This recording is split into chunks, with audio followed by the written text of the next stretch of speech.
Дали социјалните стеги не предизвикуваат жената да молчи и да посакува да стане невидлива? Дали и денес се уште владее стравот од тоа да си осудувана? Осудувана за твоите зборови, осудувана за твоите копнежи, осудувана за оно што посакуваш да си своја. Зошто? Почитувани, добре дојдовте во уште една епизода на Сенките на книгата, која ја реализираме во соработка со Градската библиотека Борка Талевски Прилеп.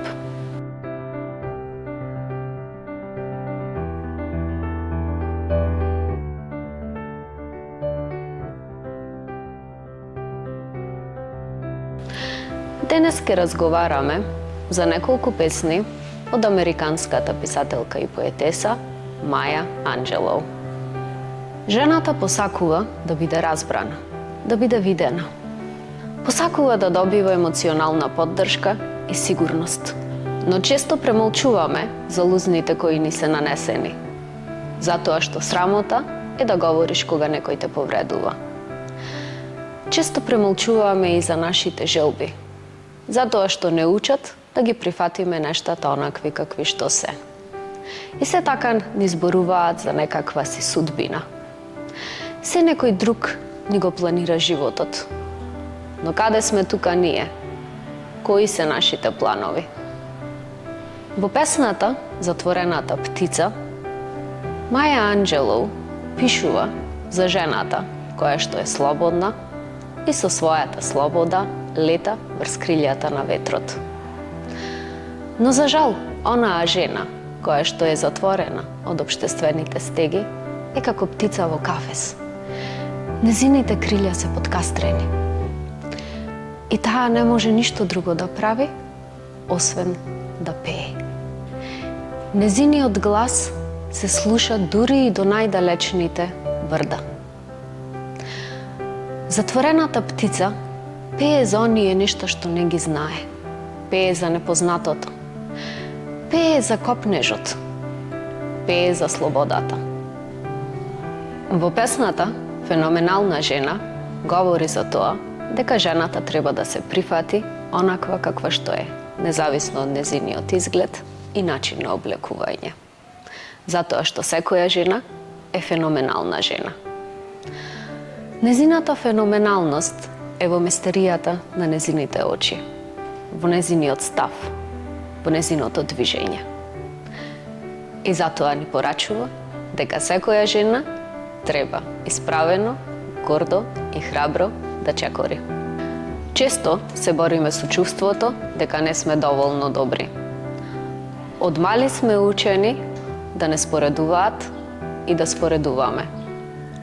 Тоа создава една горчина. Во песната И се уште се подигам, Маја говори дека ништо не треба да не скрши. Анџелоу пишува: сакате ли да ме видите скршена, со наведната глава и понизен поглед? Рамења кои како солзи паѓаат, ослабнати од крикот во душава.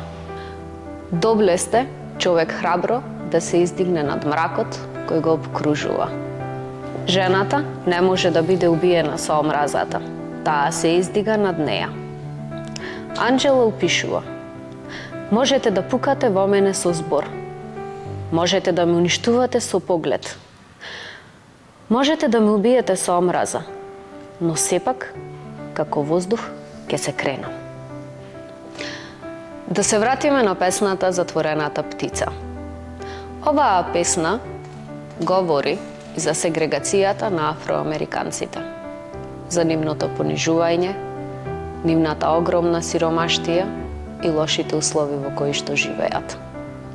Зошто еден човек се третира помалку од друг? Имено, слободната птица е всушност на белата раса, која е слободна и може да прави што сака. Затворената птица е символ на афроамериканецот. Таа ја нема својата слобода. Таа не може да биде како другите. Единствено што може да прави е да пее. Да пее за слободата.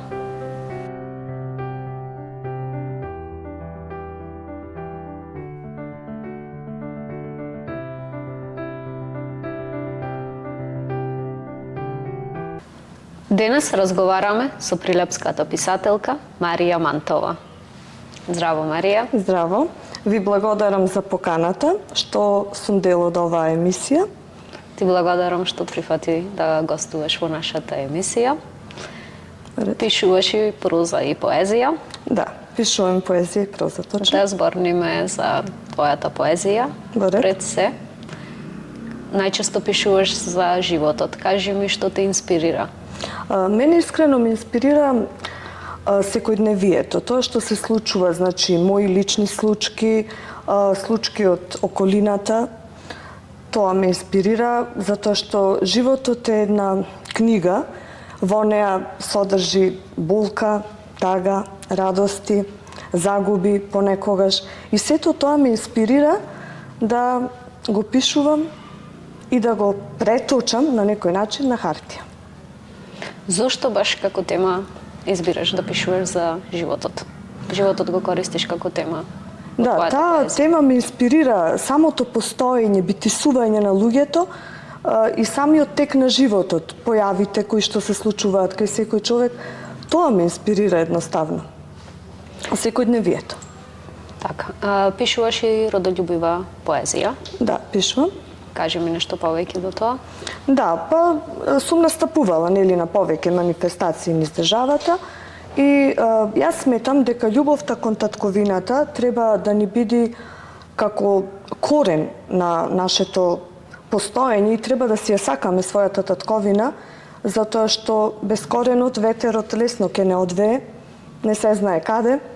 Треба да го сакаме општеството каде што работиме, се вложуваме себе, се трудиме, но и тоа да биде ценето. Дали кога ја пишуваш твојата поезија, изразуваш твои лични емоции, твои состојби или пак сакаш да пратиш некаква генерална порака? Да, се извинувам. Понекогаш, да, нешто за себе, нешто од тоа што го гледам. Пораката е да се сакаме меѓу себе, значи да има поддршка меѓу луѓето, да нема омраза и тоа. Така, член си на клубот на писатели? Да, клубот на литературни творци. Кажи ми нешто повеќе за твоите активности во клубот. Мене ми беше дадена честа да бидам заменик председател на клубот и им сум бескрајно благодарна на тоа. Поетите, ние во нашиот клуб, можам да го речам, сме луѓе со различни карактери, од различни животни околности и слично, но поезијата не спојува како едно, не претопува и заедно да направиме повеќе. И во оваа чест сакам да ги поздравам нив. Имаш учествувано на многобројни манифестации, една од нив е и поетско Маркукуле. Точно.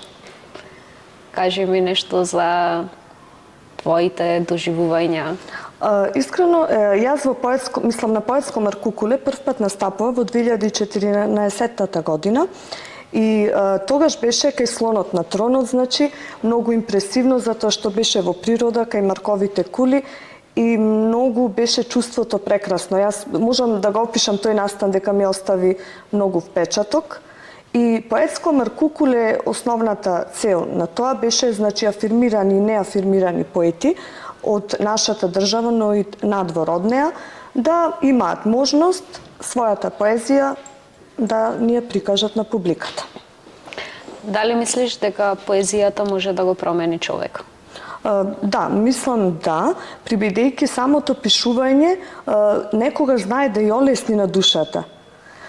И читањето воедно, исто и луѓето што читаат, значи тоа е многу позитивно, се зголемува нивниот фонд на зборови, нивните гледишта на животот, може би после некоја прочитана книга, некои луѓе одат кон позитивни нешта, кај некои книги може би тага ќе се пробуди, но добро е што има чувства, било какви.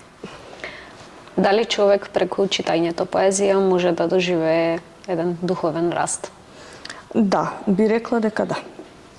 Која книга најмногу ти има предизвикано една духовна трансформација? Шагринска кожа од Оноре де Балзак. Зошто?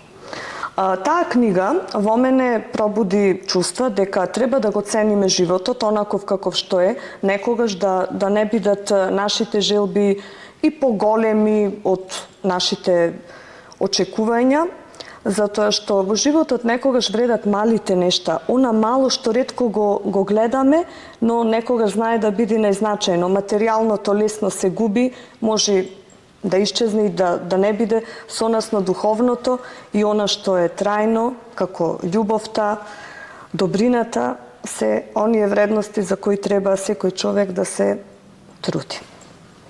Кои книги да ги препорачала за нашата публика? Ги препорачала книгите Моќта на позитивното мислење, Керката од соништата.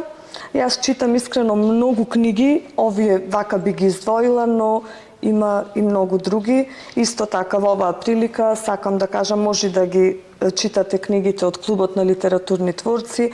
Таму има многу добри поети и што можат и треба да бидат прочитани. Благодарам, Марија, за твоето гостување. Ви благодарам и вам за укажаната прилика да сум дел од вашата емисија. Почитувани, се гледаме во следната епизода.